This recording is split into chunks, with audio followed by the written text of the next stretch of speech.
What more could you ask for here, Ryan? We are moving into a Game 3 between CLG and E United. Picks and bans are going to be on the screen for you, 1-1. And E United, they've been looking stronger here. They were able to get a win after they dropped to Space Station earlier. CLG have been floundering a little bit to get the season started. Yes. Both teams, I think, really need this set victory. I mean, all the sets are important, Sure. but you don't want to go down 0-3. It's so hard to come back from that if you're CLG. I mean, E United did it during the spring split, but I don't think CLG want to give it a shot. I really feel like this is not quite a must-win for CLG, but pretty darn close. Sure. You do not want to start off 0-3. Even though they've played some pretty good teams thus far, you know this would be a big disappointment for them to go 0-3. It's kind of the problem, right? They're all really good teams. There's almost no one on the other side you're happy to see at this point.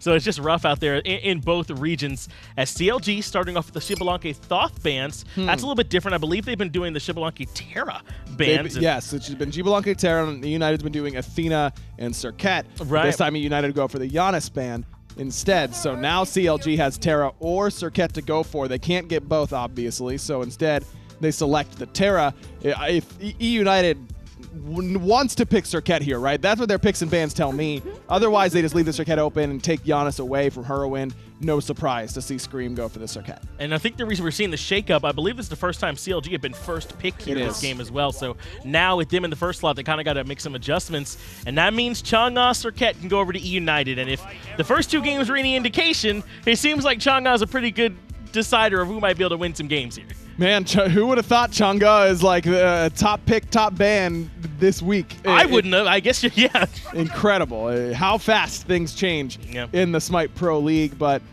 she's 2-0 so far this set.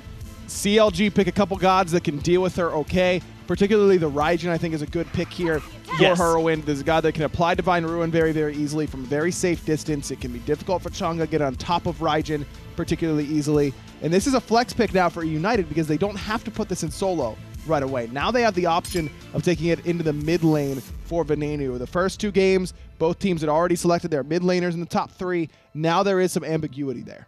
And that's going to work out well. See how well they'll be able to sort of get CLG to maybe waste some bans here in the second ban phase. That's what they would really like. And CLG kind of move away from it, right? They ban away the Ganesh, which have been prioritized by PBM over some other Guardians right now that come to mind, like the Geb.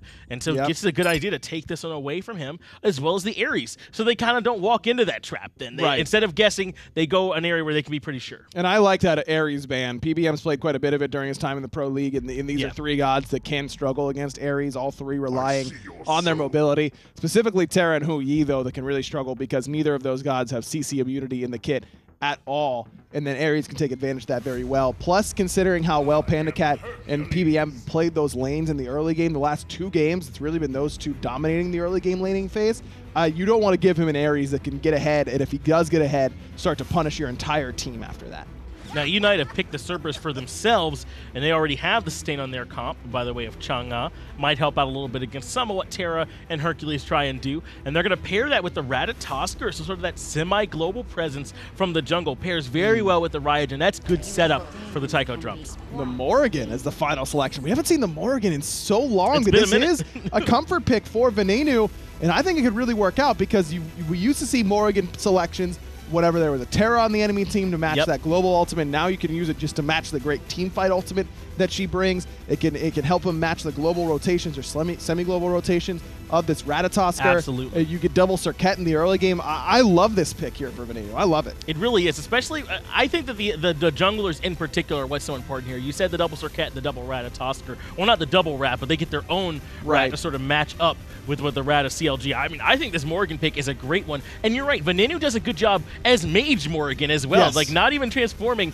He'll just blow you up and suddenly be in the back of a team fight. I love this for Ven. So do I. I think this is exactly what United needed. They get the pick that has been highly contested so far this set, the Chang'e, as we all expected, of course. We all knew that was coming. Double Chang'e. We didn't even say it. Oh, man. Think of that. Actually, if Benji gets a 5-man ult and then Venenu transforms and gets another 5-man ult, good night. Yeah, whoever that 10th person is or 5th person, they're getting extra stunned, right? They just like walk away. Yeah, they just get up from their keyboards and leave. But okay, real quick though, game 3, who you got here, Ryan? I'm so stoked about this Morrigan pick. I think that's what sold me on E United's draft. All right, well, we're leaning a little bit towards this Morrigan pick for E United. Tom and Soli, why don't you go ahead and show us the winner? Game 3 is where we're headed, folks. Tom and Toli breaking it down for you here as we get ready to see these squads go head-to-head. And E-United versus Counterlogic Gaming has been E-United pretty much in game number 1. And then game number 2 was E-United's largely, and then CLG wrestled Control. Game number 3 should be a very interesting look. Well, with Chang'e having, 100% win rate in games 1 and 2, if that's going to be the case in 3, then E-United should have this, especially with Venenu getting his Morrigan. We've seen a lot of that in Season 4, something that he's been so comfortable on, and not seeing it too much in Season 5 with other mid-majors getting a little bit of limelight. I'm excited to see what he transforms to. A lot of different variables is when you draft that Morgan, so teams have been staying away from it, but here we're going to go ahead and grab it and see how E-United work with that one. Now that we're down to the nitty-gritty, this one's for all the marbles. Everybody looking for the best of 3 victory. Let us know in Mixer Chat who you think is going to take this one. When it comes down to it, this is anybody's game. That's true. As we head into game number 3, both of these teams taking the best of 3 now into a best of 1 elimination. The way that CLG started the week number 1 was 0-2. Needs to find a victory here to put themselves a little bit closer to that land contention. Sure. Let's get right into game here for game number 3. Counterlogic Gaming and E-United. Homie Efe going to be on the jungle Ratatasker. Scream on the circuit. So nothing too crazy out there, just in case y'all thought there might be some weird stuff. Nice and standard. I mean, outside of the junglers, yeah. The junglers are pretty standard, I would say, but seeing Venenu playing as Morrigan again is a little refreshing. I like to say that. Benji, trying to trade out with Final K. It's important to try to get the poke in early so you can get those Warrior's Blessing stacks. Not to deal with your solo lane opposition, but in case the jungler ganks, you want to have that 15 extra protection. That's certainly a big deal right there. Venenu on the Morrigan. Early game, mid game, late game. It's been a while since we've seen this character. Early game, not her prowess, whereas Herwind on the Raijin, certainly an early game monster. The damage is certainly there from Raijin, and a lot of AoE damage between dropping the Raijus and the Percussion Storm. The problem with Venenu is he has to get pretty close to the wave to deal any sort of damage to it. A Scream making this rotation happen. He's trying to assist Venenu transition away from that early laning phase. Look at Homie, though, taking a bunch of damage. There's a ton of damage coming out onto the enemy jungler there. Homie Efe narrowly escaping. Scream and Venenu doing a good job there so far. Trying to make it happen in the right side mids. Homie Efe walks away cleanly with these as left side, though. Herwin trying to contest a 1v2. Not going to get anything there, but look at these different styles of builds between Venenu and Herwin. Venenu probably going to go for cooldown reduction with that Chronos Pendant, but Herwin not interested in that. He's probably going to go straight for a lot of damage. Soul Reaver would be my guess. Soul Reaver, Book of Thoth are really what could happen. Of course, 2 other options, Book of the Dead and Polynomicon, but that's not really going to happen. Soul Reaver is what we've been conditioned to see. Likely will be that choice there. And as you said, the Morrigan, more likely to go into the Chronos Pendant first. Really high cooldown on that ultimate, so in order to get your money's worth. Herwin poking out Venenu is an interesting decision considering he has no more mana now for the wave. Yep. A very expensive build to try to rush this book. He doesn't have the health and the mana potions to really keep up with Venenu, so he's going to have to back now, giving a lot of freedom for Venenu now to clear this wave first and then make a lot of a cleaner rotation. Right. He's going to have all the time in the world here. That said, Herwin did back to base rather early, so I don't think he'll lose too much, especially if Venenu decides to push, which he will, and you see the jungler waiting there just in time. But not outside the towers. That wave is going to enter the tier 1 tower. Jig's going to secure his own purple buff there. United just barely not in position to steal the buff, but with all the aggression between the Cerberus Artemis, pushing a wave in the dual lane. So the combination of pushing the wave in middle, pushing the wave in the dual lane, CLG needs to be a little bit better about min-maxing their farm. Herwin, level 3, probably has access to that leap now. So the jungler has to be available. Level 4 even, definitely has access to it. You can see 2 points in the Percussive Storm. And this is usually what you expect here. You're going to see about 3 or 4 points in this first ability, Percussive Storm. And then he'll transition into leveling up the Raiju. The reason we see that is that it's just enough damage for the first ability to clear the wave with those 3 points in it.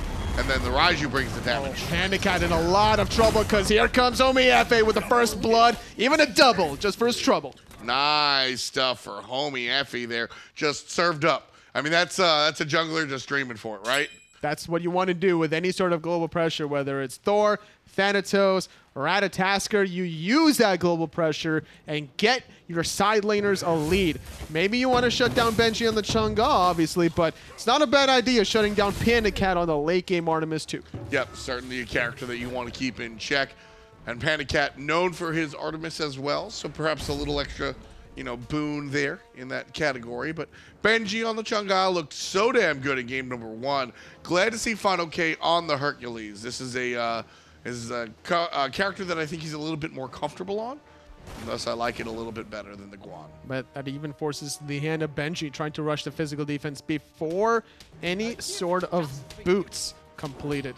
And that's what you really need to do because of just how much physical power Final K is going to have. Every time you deal damage to him, he builds that passive stack up to 3 times. And with the Warrior Tab not complete, that's a lot of mobility that Final K, if he lands a pull into the push before the invulnerability frames come out, Benji could see himself in a sticky situation. Certainly got to be wary of that combo potential from the Hercules.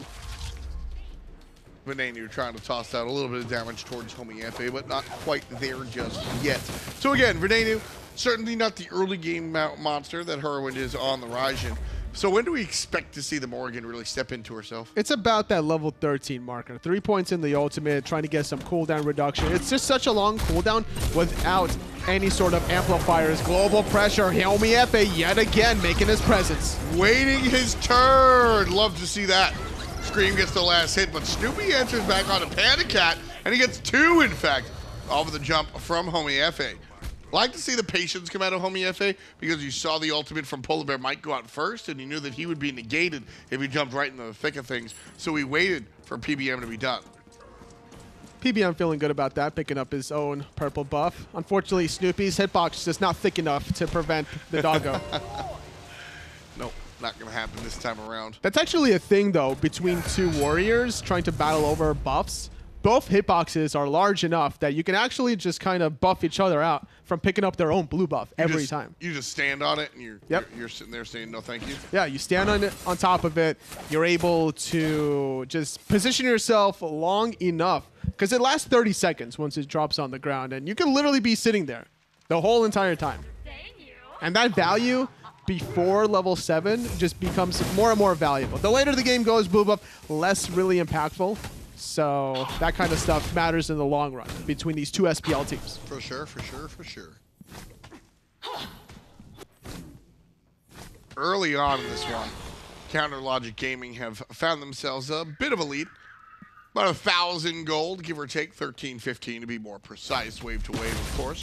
Venenu here, fighting uphill on the Morrigan. Immediately getting caught out by the Raijin. Got spotted out. There comes the no escape, rather. Venenu struggling against the double pressure. Hard commit. That's what you got to do against Morrigan. You can't allow any breathing room to allow Morrigan to just run rampage. Looking for the red buff is CLG, and they'll get it. That's why we saw the hard commit onto the Morrigan right there, honestly, is the fact that the red buff was coming right on up. And CLG wanted to continue their invade streak.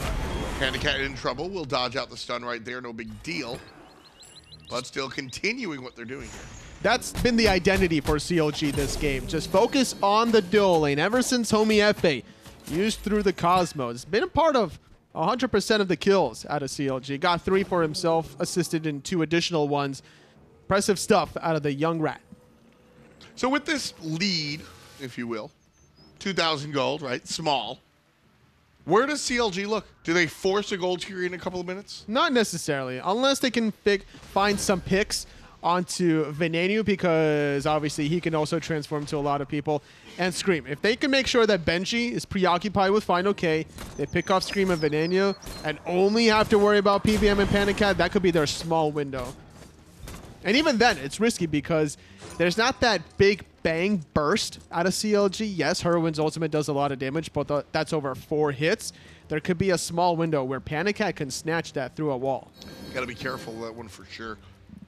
And don't forget, you always have the threat of Venenu turning into the Ratatasker. That's why you gotta kill him. Eliminate the threat. Not a bad plan. Not a bad plan. Soul Reaver is actually a Book of Thought. So, considering that he was out of mana during the laning phase, I don't necessarily blame this decision. It's not a bad idea to synergize even with Book of the Dead. It's been, you know, it's experimented with in the past before, but with some of the recent changes, people have elected to kind of deter themselves away from the Book of Thoth plus Book of the Dead combination. But still, the amount of power that you get from this item, very impactful, especially against squishy targets that don't have the health. Venenu not going for the Warlock Staff, trying to invade the red buff as well. As Heroin walks away, allowing Snoopy to pick it up instead. Meanwhile, Homie FA in the sky, out to go safe. It's actually Venenu that wanted to run away because Homie FA lands on Scream, sending up Final K. Venenu does use the transformation to find the jungler's body. And right away to the Gold Fury goes CLG. Much less of a force here. This is after the fact. Yep. Loving it. They know that Venenu's ultimate's down. They don't have to worry about Scream's last breath. They have vision also right in the mid lane. It's right outside that sentry ward out of E United. Nice stuff. Easy. Easy. They make it look easy. It's not. It's definitely not as easy. No, it's not. No. That's the fun part, is that they make this stuff look easy. Yep. And it's anything but. E United, in case you guys have forgotten, they're the defending world champions. Trying to make a play onto Heroin, though. Can't do so as he uses the purification beads and jumps away. And so a team of their skill level to be able to do this to them is a very big deal. Great job, CLG, so far. Benji going to get poked out. But honestly, yes, United has the title still around their waist, but these teams can easily contend with the best of them. It's just when the pressure is on the line, which team steps up? Because CLG, they struggled a little bit in week 1, losing to Trifecta 1-2, not finding a single win against Space Station Gaming. They don't really have that much to lose, whereas E United, they made land. They know what it takes to win. So there's actually more pressure on E United, even online. So a lot of these other teams that don't make it to LAN play a little bit more comfortable. Sure. Certainly something to think about. Final K going to be stopped. Doesn't realize Scream's here. All of a sudden, here's the Cavalry. That should be an easy death onto the Hercules. Needs one more hit. Can't find the anti-healing at the last second as Benji trying to set up Scream for the last hit, but the minions. What a play by Final K. Scream going to be taken care of by Herwind as well. And Final K comes back, gives his middle laner a double kill, and you've earned it, Fonzie. Go for it. Love the taunts. Oh, baby. Final K. That was all Heroin setting him up afterwards. That taunt onto Scream, if that doesn't happen, Scream gets away. And then Benji would probably still have fallen, but because Scream dies, look at this level disparity. Homie FA, 4 levels ahead of this Circuit. Great counter rotation out of Heroin. Final K just barely, narrowly avoided the anti-heal out of Benji on top of this. United feeling themselves a little bit too much in game number 3. Even if Final K doesn't get the kills there, I'm celebrating. That was just fantastic heads-up awareness, keeping his debuffs in his mind. Very easy to go ahead, because you notice he uses the meditation, or excuse me, he uses the shell in the exchange, has to get out of there, and then uses his Hercules heal after the fact. Really nice stuff there coming out from Final K. Just a heads-up play from the solo laner. And CLG gets a double kill on their mid laner because of a heads-up rotation from Herwind. Great play from Final K, and just great awareness from Hurry. And the thing is, because Venenu's so far behind, he needs to sit in the mid lane to farm. So there's a lot of leeway for Herwin to make that initial rotation happen. CLG picking up where the holes are. So if Herwin rotates right lane, someone else is going to cover it for him. While Homie FA was invading the left lane, Jakes can easily hold that wave any single time that he wants. And that's the cohesion you really need out of an SPL team. Scream, though, barely able to survive that one. Yeah, he's going to jump on out of there. Homie Effie Nice control against the enemy jungler. Oh, he's not done yet. I think he's looking for a scream. No, he's going to go back to the red buff invade. They know Serqet is not available. Forces out the beads, add a Panic At. Boar on top of it is about to ping pong, and that's the defensive utility that United needs to just run away. Raijin going to walk away after again. The red buff invade. CLG has looked for that buff a number of times, and because of that, sit about 4,000 gold, 4,500 gold above their competitors. Scream. Making a rotation, but he doesn't have an ultimate in the mid lane if he really wants to make it happen. CLG are not giving anything in return to United this game. Every single offensive play CLG had, there's nothing defensively that United seemed to squander. None whatsoever. 8-1 early on. CLG got a nice lead early on. Gold Fury was killed early on. It's about to spawn here, Tolly. Not early on. No, in about 17 seconds. But that'll likely be the target for CLG. Getting some vision over there, first and foremost. Homie FA looking over to the right-hand side, trying to figure out what he wants to do with his time, because clearly CLG are going to hit this Gold Fury as soon as it shows up, and they're daring the enemy team to respond. They have the power. All they need to do is apply it at the right places. They're going to try to bait United in a bad, awkward position. Jigs has plenty of control between this Monolith route. Forces PBM to try to respond. He needs to jump away, and that's going to allow Homie FA to clean him up. Polar Bear Mike fall down. That's the first casualty of this one. Homie FA in the sky. Panic At in the ground. Double kill for the Iron Homie. Not done just yet. Earth and Fury actually stopped Scream from being aggressive there. Doesn't want to get the damage off, making his last breath less impactful as Final K wasn't even involved in that whole scuffle. He's just going to get that tier 1 mid tower instead, giving his team 500 gold. And because Panic At was only level 11, he didn't have the Aegis to really survive that tower dive out of the Homie. Love that call from Final K. If you notice, he uses the ultimate to clear the wave just to make sure that he can get the tower. That's understanding exactly what's going on. And now he's going to push around Scream here. He could have got a solo kill if he still had that ultimate potential, if he found the right sweet double spot. And that's part of why I'm liking this guy, dude. Yeah. Really is. Because he doesn't save his ultimate for that. He saves his ultimate to ult the wave of minions and slowly but surely tick down a 500 gold tier 1 tower. Not because he's getting the gold for his team, because the map presence that the tier 1 tower gives you will allow his team to transition into a fire giant fight later on. Hindsight's all 2020, and Final K did the right play at the right moment. He's not thinking about ganking like you said, because his team has so much control that he doesn't have to worry about any sort of counter response out of United.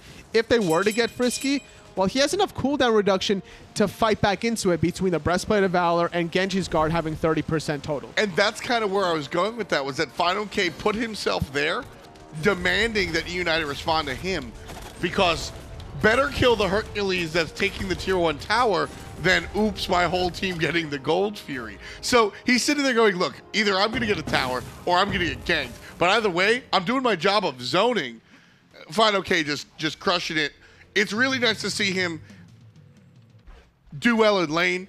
And unfortunately for him and his fans, he certainly did not do that in game number 1. He got trounced harder than I've ever seen him get trounced. But to be able to just have the team in mind the entire time, I think it's a great move for what Final K wants to do. So Veneno forced to use the Aegis. Homie FA has to go into the sky. He's afraid of the stun out of the Morrigan, so he'll disengage out of that one. Forces out the Aegis out of Veneno. It's a good trade. And the boar from Panic At. Red buff about to spawn. And guess what? CLG are here.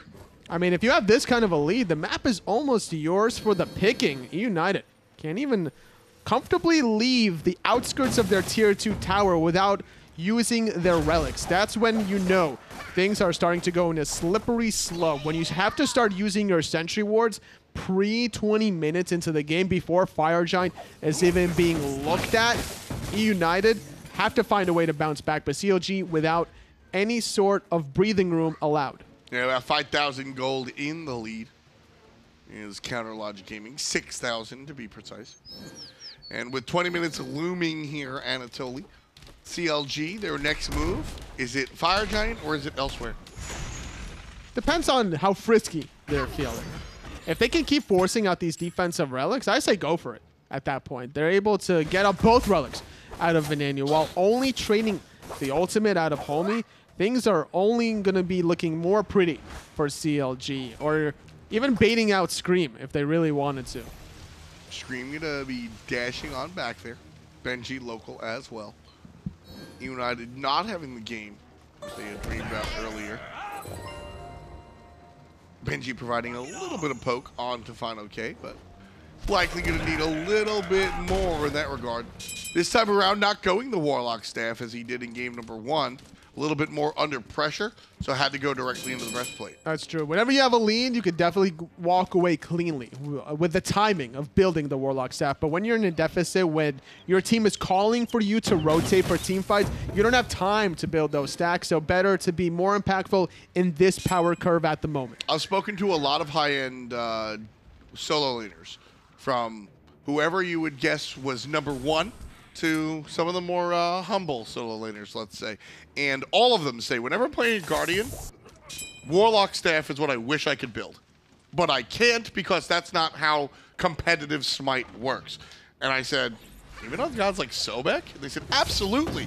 The stats are what you want. A ton of HP, some power to augment what you're trying to do as like the warrior-esque type player. Some mana. And some mana. Theoretically, Warlock staff is what every solo lane Guardian wants to build.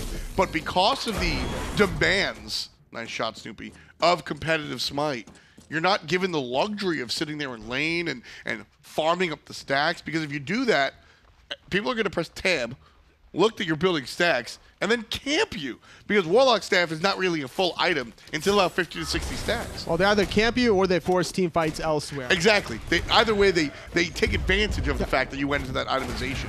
So you're just not allowed to go that. In game number 1, Benji was playing with Final K. It was a ridiculous gold lead, ridiculous experience lead. So he had the luxury of going into the Warlock staff. Here, this a little bit more reflective of a traditional Smite game at the competitive level. So has to go into that breastplate first item. Great example of playing the game you're given and playing the hand you're dealt. United playing the hand that they're dealt, trying to go for a forceful Fire Giant. Final K gonna get zoned away with that Stygian Tournament, but Homie landing in the sky. Here comes the drums. 3, 4. United still confirm the Fire Giant even through the drum solo of Herwin, but it doesn't seem like it matters. Venenu, 2 versus 1 on the left-hand side. Polar Bear Mike trying to chase Homie Effie out, but doesn't even get the kill. Final K trying to protect his jungler, and that he will. Scream can't catch up. Snoopy coming back into this team fight. It's actually going to get stunned. Final K forcing PBM outside of the Suns, unfortunately, out of Snoopy. But Final K definitely needed to survive that one. What a small window United had to secure that one, even in the pressure from a tanky Hercules in their face, the global pressure out of Homie F, and the long auxiliary range out of Whirlwind still secure the Fire Giant. It also delays the game a little bit to make sure that CLG don't have that extra structure damage or the regen for once they start sieging some of these tier 2 towers. And now they're going for Gold Fury. What a great call. What a great call from front to back out of E United. Gold Fury 25%. CLG though seeping in here. Final K gonna do what he can to push players off of the Gold Fury. Looking for Benji, won't find it because of the dance. Unfortunately, because Panic Cat was dead during that whole time. Damn. Nice try out of Benji, not able to secure that one. CLG walks away clean with that Gold Fury, but because Panic Cat was dead from that original Fire Giant siege, United didn't have the DPS in that small window, whereas they did have Panic Cat for the fire earlier. That Gold Fury is rough when I look at United, because that one gets them back a little bit into it, but totally, does it matter that it goes to CLG? I feel like that Gold Fury is one-sided, and let me platform myself. I feel like that matters to E United, because if they get that Gold Fury, they have Fire Giant, and they've shortened the lead to about 2,000 gold, maybe even. If CLG get that Gold Fury, E United still have the Fire Giant, and they're up 8,000 gold. What's the difference between 6.5 to 8,000 gold? Whereas E United getting it ties the game? Well, it's not going to matter while E United has the Fire Giant, because you're not going to want to siege against them, having all sort of that. But once that fizzles away, that 8,500 to 6,000 difference is going to be a huge margin between 6 items versus 4.5 to 5 items. United, aren't they expected to get a number of towers because of their fire giant? No, Won't that even things there's out? no way they're going to be able to siege this collectively because of the experience gap. Panic has level 15. Snoopy's sitting at 18. He's going to be able to be more impactful with the Suns. Panic Cat is on the defensive. So is Venenu the whole entire game. Scream can't seem to make the highlight play that he needs, and Benji is just at the mercy of his teammates. So even with this fire giant buff, very important gold tree for Counter Logic Gaming. Very important for them to just wait out the fire giant and then continue to siege. Benji in some trouble here, getting collapsed on by, well, everybody. Heroin in the ultimate, though, that can be punished. He originally did have the range to find Benji, but because every single ability Chang'e uses gives you extra movement speed, Benji was able to separate himself away from Heroin's drums. Ultimate used by Hurry. That's about it, though. United trailing by 7K, looking for their opportunity. It also forced the shell out of Benji, so a 2-minute window if CLG wanted to force a fight after Heroin's ultimate comes back up. Not too much cooldown reduction on the Raijin, only about 10% on the Spear of Desolation. Surprised that he's going to go for... Oh, he might be going for Chronos Pendant now, but I was surprised to see not any sort of more penetration, whether it be the Obsidian Shard or that Spear of Magus. Right. Yeah, I mean, those are kind of the standard options, right? Especially when you look at Spear of the Magus. Especially at this point when you're this far ahead and you're looking to close out the game in a world where there's a lot of defenses for PBM and even a little bit on the side of Benji. Not too much magical defense, only realistically the Lotus Crown proc. 20 to and the everybody. and the Warrior's Blessing evolution, but that's 35 total. So I guess in that world, you don't have to worry about Benji's defenses too much. But Benji's giving 20 to everybody. That's true. That's, yeah, I'm definitely interested in penetration. You're getting 15 from the stick, right? A little bit from the Spear of Desolation, Yeah. not too much, but it's going to help mitigate some of that 20. The difference in analysts. The stick. Spear of Desolation, sir. Chair 1 versus 2. Snoopy getting in trouble here. Jumped on by the, the jungler. And he knows he's toast. Not sure if Scream is warranted taunting there. The game is still far from his grasp. He made a fantastic plays in game number 1, but not making those plays happen in game 3. Bruh. Nah. Maybe, like, it's just, I guess, trying to get into the head more than anything, but at this point, CLG can still fight 4-on-5 right now. Celebrate, baby. Celebrate. I like it, Scream. I see you. Benji, dancing away from Final K. It's like hitting a three-pointer, but you're still down like 24. So, he's still gonna shimmy. I guess that's the difference between Chair 1 and Chair 2. Fire Giant being aggressed on by E-United here for the second time in as many attempts. This time, CLG a little bit closer. There is a rat in the sky. And it's going to be Final K to take care of Venenu. Big boy damage out of the Hercules. Pull push onto Polar Bear Mike. He's likely to fall. Body blocked. Homie Effie. Number 13. All good luck for CLG in that team fight, as E-United only have 2 kills. CLG, they could fight 4-on-5. They didn't need Snoopy for that encounter. Still holding on to the Fire Giant very cleanly. That was a last-ditch effort that E-United needed to secure themselves back into game. If they got this Fire Giant, it would have been the enhanced one, and that would have started to make the difference because the gold and experience is starting to get closer and closer to that 5th and 6th item slot. But now, with CLG getting this Fire Giant, those tier 2 towers are not standing much longer. And this 8,700 gold lead is about to skyrocket to about 12,500, if not more. Yeah, CLG in a great spot right now. Yeah, E-United not in a great spot right now. CLG is what an interesting team, my friend. What an interesting team. Before Season 5 began and you looked on paper and you looked at this lineup, you said, holy, they're going to crush it. And then they kind of did. And then they kind of definitely didn't. And then first week, and then they missed the land, but they looked pretty okay during the regular season. And then you come into the summertime, Tully, and they get beat by Trifecta, who are definitely on their way up, but they get beat by Trifecta. That's not a team that you lose to as CLG.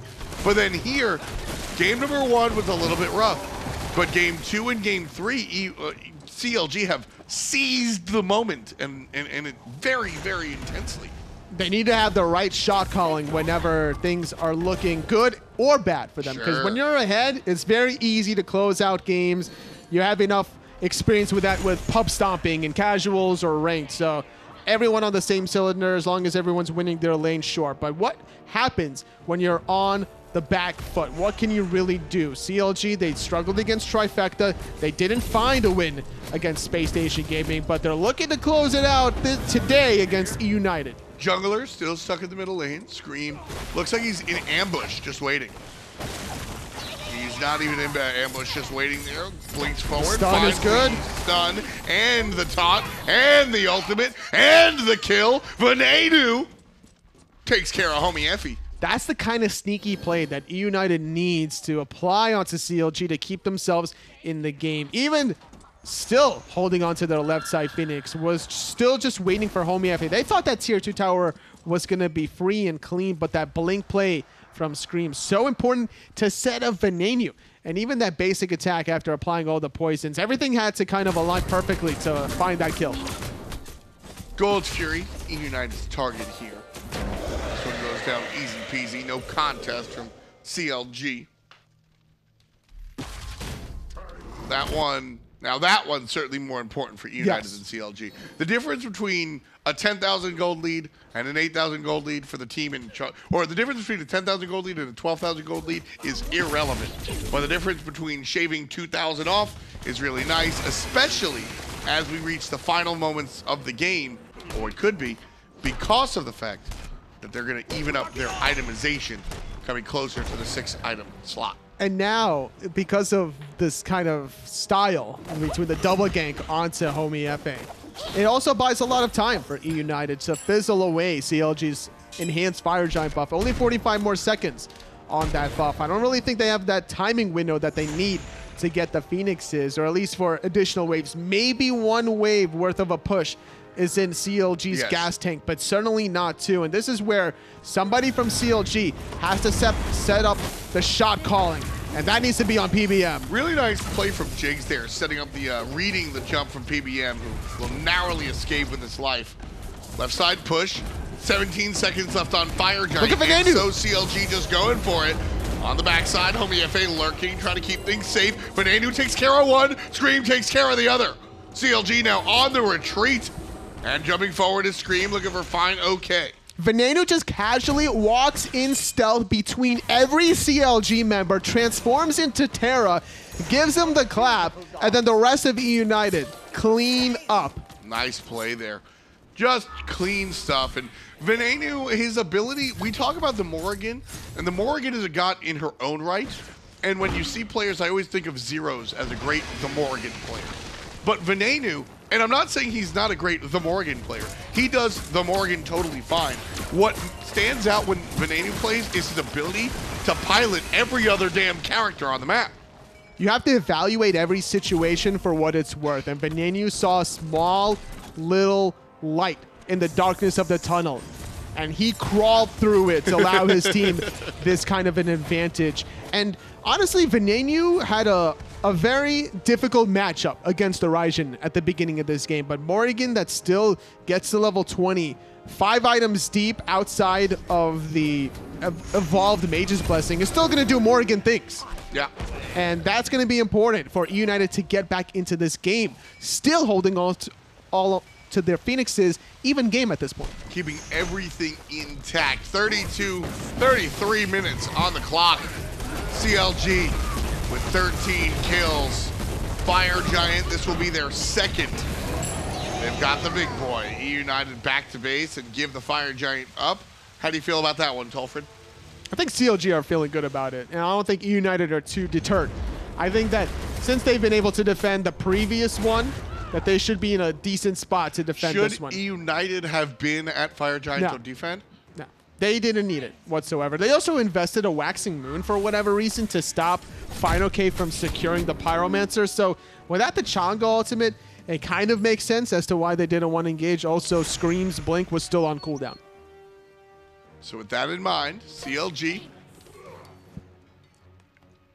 You know, it's interesting. I was going to call that CLG has the momentum. I think the wind suck is pointing down. I don't think the wind is floating in any team's direction right now. It felt like United had the momentum after they clawed their way back into this, and then they get the hot kills on the defense of the left side, Phoenix. But CLG able to just shake that off, grab an objective. I think this is both teams ready to go. We're at the 50-50 right now. Well, CLG, the ball is in their court to make the play, but I'm sure United looking for a steal is Veneno. Still looking for those sneaky stealth plays and probably going to go into the Terra yet again if he can get in between everybody, or if he's looking for the long range, go into Homie FA's Rat. Right now, just playing it safe, looking for a little bit of stun set up. Oh, Venena's the target. There's the sprint. Veneno going to go right into the Terra. Look for some of the team fight estimations as PandaCat takes that estimation and turns it into an equation. Final K gets the answer. 1 for 1. I don't know what I'm talking about here, folks, but the cacophony and the chaos of all these team fights is getting inside of me real quick because everything seems to just be going in every direction. The 1 for 1 heavily favors Z United. There's no more Hunter damage out of CLG. More difficult to find the Phoenixes. If CLG don't find any additional picks, they cannot aggress 4-on-4. And Scream's going to be closer to the Phoenixes than Snoopy will once the respawn happens. Well, one more time, CLG pushing in. Final K leading the charge. Bear Mike is here and available. Not only that, look at all these traps outside the Phoenix. CLG have to dance around these traps. Final K needs to absorb it. Well, Jigs is going to absorb everything. Jigs cut down by the Artemis player. Homie FA, he dashed into the trap. PandaCat with a double. E United still going forward. Meanwhile, E United pushing up this middle lane. A minute on Homie and Jigs. 4 players strong. Scream in the back line. United pushing up this lane. PandaCat with a fantastic... That's when your hunter gets noticed. PandaCat has kind of done nothing all game. But that fantastic trap placement and the late game Artemis damage making noise when it counts here. CLG on the back end now. Oh my goodness. 5-on-3. CLG still with Fire Giant on those members if they can really make something happen. It's not on Snoopy because he revived, but it's on Herwin if he can find the shots but not wanting to overextend, because if they die here, CLG, they lose their Titan immediately after this Phoenix. So wanting to take a step backwards, it's E United on the offensive and CLG playing defense. I love this call, and I want players at home to really look at this. The Hunter is picking up the speed buff. I'm sure if he had the choice of red buff, he would go for it. But the speed buff here, for the Artemis specifically, is a great choice because PandaCat is going to have to run away from everybody trying to jump on him in the backline. That's what you got to do with the Artemis. You kind of bait yourself out. Time your relics, time your ultimate to get that CC immunity, rely on your teammates to bail you out. That's kind of why Artemis has been such a high flavor pick in Season 5. Her late game damage and also just her crowd control. And the way Veneno's been able to kind of transition from this magical mage Morgan to a Terra in the late game has just been an absolute nightmare for CLG. That's what I was talking about, is that Veneno's ability to pilot everybody on the map is ridiculous. I mean, one of the interesting things about the Morgan, especially it being, I don't know if it's more of a mid lane pick or a jungle pick, but it seems to be more of a mid lane pick as of late. It is unreasonable to expect your mid laner to know how to play Terra. If your mid laner doesn't know how to play Arlong Shen, nobody's mad at you. But if you can do that, and you can play the Morrigan, As long as Go you for press, it, as dude. long as you press 4, once you transform to Terra, you've done your job. That's fair. You don't necessarily need to hit the stun every But time. Sure, you say that, but you saw the impact Venenu had when he was able Oh, to sure. get the stun. Onto Snoopy. You saw the impact that he was able to make. If you could do that, that's next level. Next level onto Jigs here. Earth and Fury from CLG support trying to force Benji away. Up in the sky, Homie FA lands, and Benji will be the first victim to fall. Now, a 5-on-4 for CLG. CLG looking forward. Venenu gonna go right into the Terra, find the dash, but it's all about that ultimate, baby. Safe and sound underneath the tower. Venenu is at least, but the rest of them, I don't know so much. Oh, Homie blinks on in, almost takes out the life. He needs to find the dash, the stun off the mark from the paralyzing spin, the pull into the push, trying to set up another kill onto PBM. This time, it's CLG with a 5-on-3. Wonderful play by CLG, just dominating this team fight. A bad hit. I would have lost my marbles. Snoopy's so close, you don't have any marbles left. Jake's gonna walk right into the trap. CLG gonna walk right past this and just completely ignore E United. Or maybe just miss it. The way he totally missed my shot. I see you. CLG.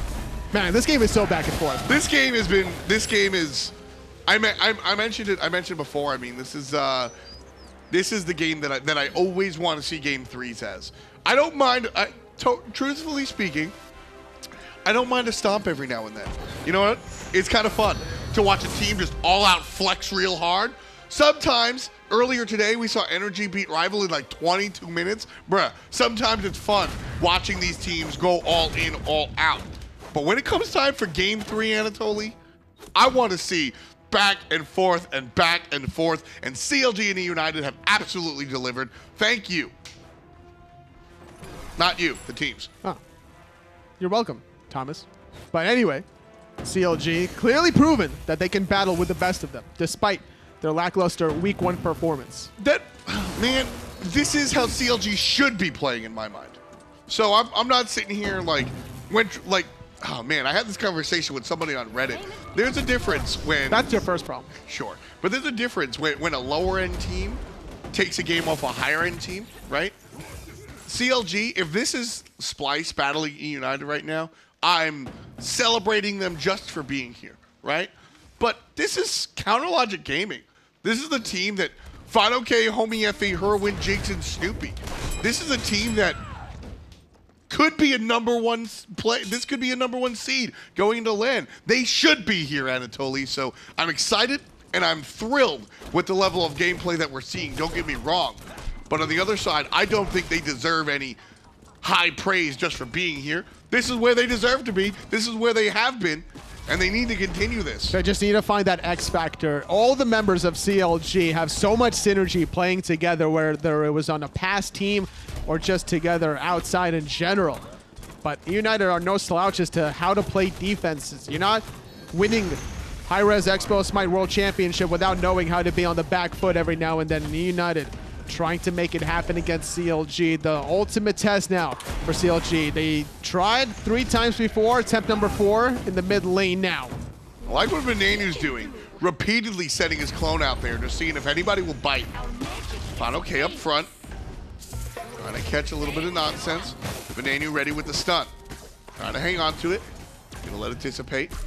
Meanwhile, the rest of United still playing defense. Nicely spaced.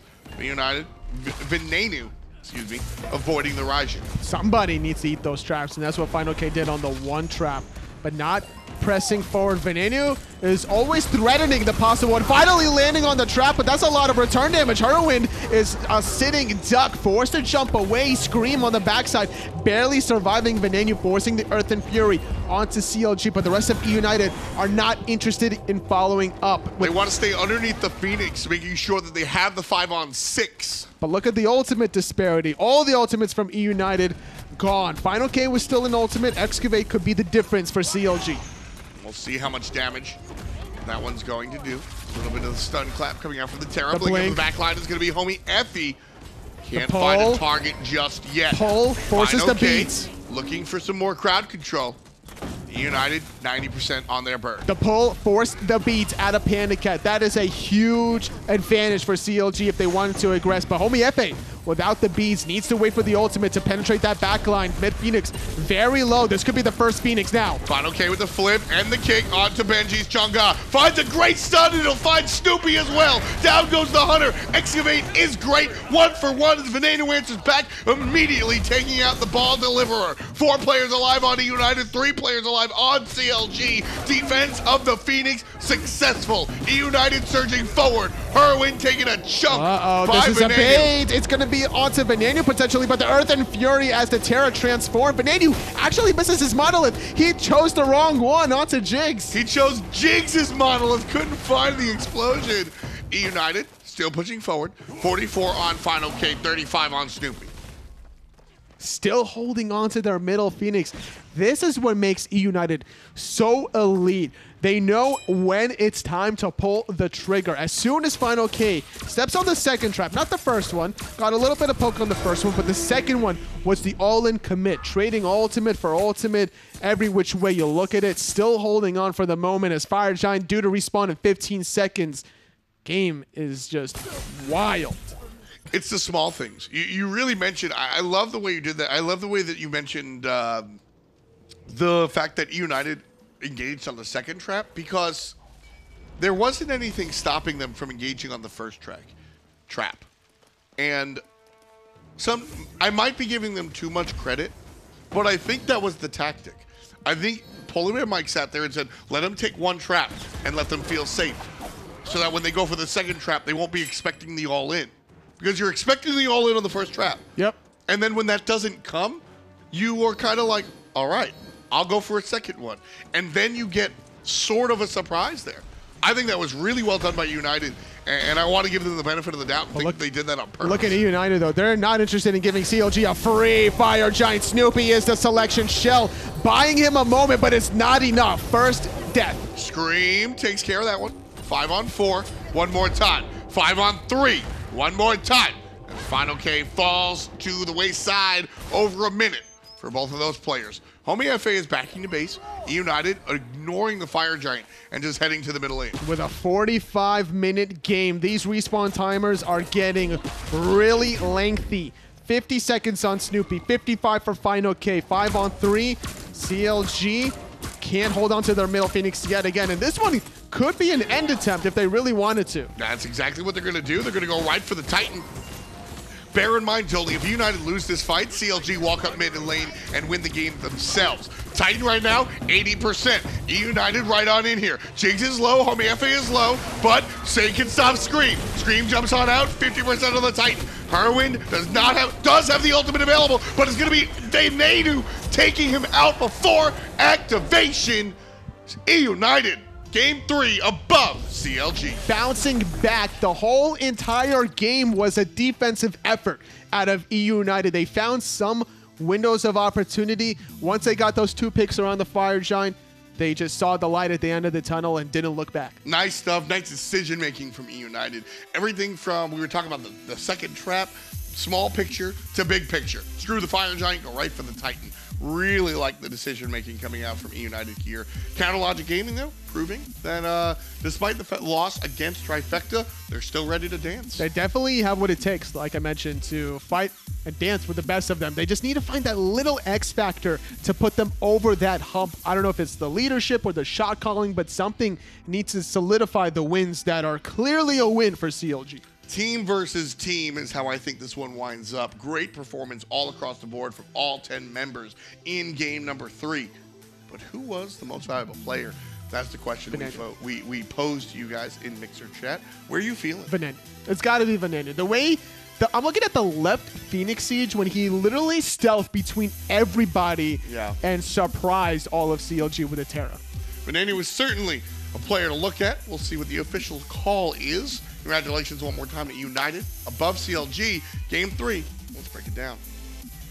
I don't know what the official call is yet, Tom, but for my money, it's Veneno, man. That Morgan looked excellent. Game 3 going the way of United over CLG. What about you, Ryan? I mean, look, Terra's first pickable in every sense of the word. Her ultimate wins team fights by itself, so why not just take one for yourself? You know, we can't compete with their Terra ultimate. We need one of our own. That's where the Morrigan comes in, and Veneno played it very, very well. Also, Benji's Chang'e was a nightmare for CLG to deal with. I mean, look at that last mid-Phoenix siege. Benji gets plucked in. Oh, yeah. Great look from CLG. You think that's going to be an easy CLG team fight.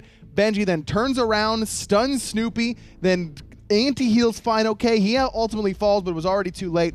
E-United won the team fight because of the plays that Benji made. It's excellent plays from E-United all around, and sounds like Mixer Chat, you all have it correct there, at least in my opinion, got it correct. Venenu is who you all selected as your MVP on that Morrigan pick, and what a pocket pick, right? Going into Game 3, I mean, yes, Venenu plays this Morrigan, but not all the time, not every game, and he was ready to pull it out here when it counted. This is the one that Tolly was talking about, where he just gets in position, use that Terra ultimate, kind of like a pseudo blink almost in that instance. I mean, you're right, he hasn't played it very much at all. Really, no one's played the Morrigan very much at all since she received that change, the way that her passive interacted with Hunter's Blessing. She was all over the place at the beginning of Season 5, right, then fell off after that. This is a pick that we definitely will see more of throughout the rest of this season and the rest of this split. There's no doubt in my mind. This is a great reminder to every team in the SPL that the Morrigan does insane things whenever you pick her in the right team comp against the right team comp. In the hands of the right player, the Morrigan can easily win you a game. Now, we can sing E-United's praises, and I intend to get to that, but this is a 45-minute game. Let's back up 20 minutes if we can here. They get off to such a great start. Homie on this Ratatosker is excellent. They're up like 10-1 in the kills, 6,000, 7,000 gold. How does E-United start getting back into this? CLG just didn't group at the right times, it felt like. I mean, that Fire Giant call from E-United ended up paying off for them really, really well. And CLG did get off to that great start, but then just couldn't really transition it into the later stages. They had trouble with those Phoenix sieges and in the 5v5 instances where it just wasn't quite there for them. And something's going on with CLG, and I think that they're running out of time to figure it out. It's only week 2, but starting off 0-3 is not a great look for them, and it's almost to the point where, you know, you heard Tom and Tolly say it towards the end there that, oh, you can see that CLG can still play with the top dogs and all this kind of stuff. This is a team that really isn't interested in moral victories. This team is too talented to try and just be like, oh, well, we competed. That's not good enough for CLG, and it shouldn't be good enough for a team of that caliber. I still think they can turn it around. I mean, the United did it last split, and it's certainly been proven possible. But you don't want to give a team like Space Station or E-United or even Trifecta, that I think will be competing for top 2, a lead in your standings like this. CLG has got to pick it up and pick it up fast if they want to try and be top 2 in the summer split. Yeah, especially at a time when it's not just the Space Station E-United Trifectas you got to worry about. I mean, Splice have been looking better this split. I mean, I'm not ready to put them in over E-United just yet per se, but I think that there's certainly a conversation to be had there, as we do have the standings here for North America and Europe. Energy up at the top there for EU, and then Space Station up at the top for North America. But this is what we're talking about with CLG. 0-3 right now. It has not been the best start here for them. No, they have the talent, and I think that they will find their wins, but just haven't found it yet. Well, let's go ahead and take a look at the schedule here as well, so we can see what kind of matches we can expect. We've already had this match that we're looking at here today, the E-United versus CLG and the Team Rival versus Energy, but there's some really important matches coming later on. I have my eyes on that Trifecta versus Splice. That's going to be coming up on Wednesday. Dignitas versus Obey on Thursday. Now that Obey have shown yet again they can beat Energy, very important to see how they stack up against Dignitas. Yeah, that's a huge matchup in Europe, and one that I think that Rival needs to be looking out for, because Rival stumbled against Energy today. The triangle has been broken. Someone finally beat the team that they couldn't beat in that top 3 triangle in Europe. Now if Obey can find a victory against Dignitas, look at how great of a spot they're in. To be starting off 2-0 against Energy and Dignitas, Obey would be in a great spot off the first 2 weeks. And you heard, I think it was Alpha Tackle maybe who was like, well, if the triangle's broken, then maybe that means that we can actually win some games against someone else this time. Right. So like looking at it positively now, I guess, I suppose. But that's kind of what's been a strength of Rival. They're always looking at it positively. But you're right. It's so crowded up at the top of Europe right now, isn't it? I mean, it's so hard to try and predict who's going to come out on top of that. God bless, man. SK and Mouse, they have tough times as it is, because they've got so many talented teams to go up against week in and week out. But then you have to be top 2 among all those talented teams. It's tough stuff. Well, we made a couple changes here, Ryan, with the way that we've been doing things here in the summer split. Let's actually go ahead and take a look at all the different ways that we're bringing the broadcast out to you. The console is going to be on Mondays now. Going to be twice per week, so make sure you catch us early 11 a.m. so you can see all the console action. Global Series is going to be Tuesday through Friday, so usually in that same slot that console is on Monday, you can catch the Global Series Tuesday through Friday. Then Minor League will be right after that, and then the SPL, where you know and love it, right there at 3 p.m. Monday through Friday. SPL, hard start time at 3 p.m. That's guaranteed every week. Catch us at 3 p.m. The Minor League, a rolling start from whenever Smite Global Series ends. And, of course, if you haven't seen it, Esports Weekly on Mondays, 10 a.m. He's there, but he's not really that big of a part of it, so you don't have to worry about it so much. If you want to see some more of me, which, of course, you do, I'm there the whole time, so don't you worry. It's really fun. Yeah, Ryan really does an excellent job of standing here and saying things that other people have told him behind the scenes out loud for you all. So you want to make sure you catch that, because I don't know where else you really can, right? It's like true. You get to hear it right here live, but that's not it for you. There's going to be a ton to look forward to throughout this whole year in terms of Smite that you get to enjoy. We got what I'm really looking forward to, the All-Star event coming up towards the end of summer, right after that LAN. That's going to be awesome. Then the placement round for SWC leading right into the SWC World Championship running through November 16th through the 18th. Yeah, and of course, that's SWC placement round where there's going to be a million teams coming out here. Everybody. To Atlanta, minor league teams, whatever. Global Series teams. It's going to be a lot of fun to watch. It's going to be a long process. And this is going to be the year where we can really say, I mean, we've been able to say it for years and years and years now, but this is going to be the most competitive Smite World Championship. There's really no doubt in my mind. We're going to get the best teams going there with that SWC placement round. It's going to be a blast. Yeah, if there was a 0.5% doubt that maybe there was this team that should have been there, no longer will you have that complaint, because they'll be there this time and they're going to have their chance to fight it out. In fact, you'll be able to be there as well, at least for the event at DreamHack HRX. That'll be November 16th through 18th. Not just the World Championship for Smite, but the Console World Championship, Paladin's Console Wars. I'll be there, your favorite players, coaches. I think maybe we'll bring Ryan in for one day, maybe, if we can bear it, but usually we'll just have some cool people there. Yeah, I mean, it's tough. When I'm there, no one really pays attention to the games. You know, everyone's just trying to crowd around me all the time. It's very difficult for me to, like, go around and do my job. So usually we only bring me in for a moment or two. It's a little most people are like, how does he get up out of bed in the morning? They want to talk to you and get some insight, that kind of thing, right? More like, wow, Aggro, you're so cool. You wear the freshest clothes. You know, go out to all the coolest restaurants. No ridiculous ties at all. Yeah, I mean, they all want to see the tie. It's very soft, by the way, in person. It looks you want to give it a feel? I don't. All right, it's soft, trust me. Yeah. Well, thank you so much for joining us here today. We are going to be keeping the broadcast going for you bright and early tomorrow morning. So thank you all for joining us, and we'll be right back on Tuesday.